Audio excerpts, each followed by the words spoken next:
കേരളത്തിലെ ജനങ്ങളോട് എനിക്ക് പറയാനുള്ളത് റോഡ് നിയമങ്ങൾ കർശനമാക്കിയിരിക്കുകയാണ്. അതിന് റോഡെവിടെ? റോഡെവിടെ?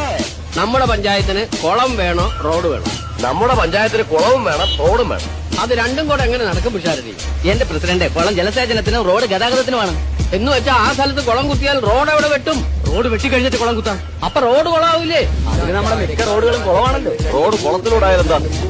ജനലും പതിലും കൂട്ടണ് ഓന്റെ പാട്ട് നോക്കി ഒന്നാല് പോണോടി നടക്കും. മണ്ട പൊളിയാതിരിക്കാൻ ഓടി ഒളിക്കും. കാരണം ആരുടെ കാലം മുതൽ ചിതത്തിന് ചിത വരെ